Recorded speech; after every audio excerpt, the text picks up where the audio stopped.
நிதி அமைச்சராக பொறுப்பேற்ற அருண் ஜேட்லி விலைவாசியை கட்டுப்படுத்துவேன் என்று உறுதியளித்துள்ளார்.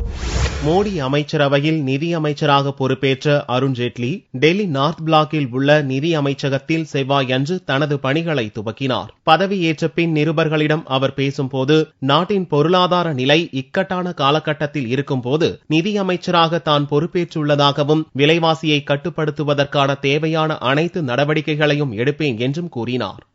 I'm conscious of the fact that I am taking over at a very challenging time, particularly when there is a need to rebuild the confidence in the Indian economy.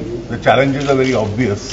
We have to restore back the pace of growth, contain inflation, and obviously concentrate on fiscal consolidation itself. மத்திய அமைச்சரவை விரிவாக்கம் செய்யப்பட்டு ராணுவ அமைச்சகத்துக்கு நிரந்தர அமைச்சர் பொறுப்பேற்கும் வரையில் கூடுதல் பொறுப்பாக கவனிப்பேன் என்றும் அருண் ஜேட்லி கூறினார். விரைவில் புதிய அரசின் கொள்கை திட்டத்தை அறிவிக்கப்படும் என்றும் ஜேட்லி தெரிவித்துள்ளார். நிதியமைச்சராக பொறுப்பேற்ற அருண் ஜேட்லியை ரிசர்வ் வங்கி கவர்னர் ரகுராம் ராஜன் சந்தித்து பேசினார்.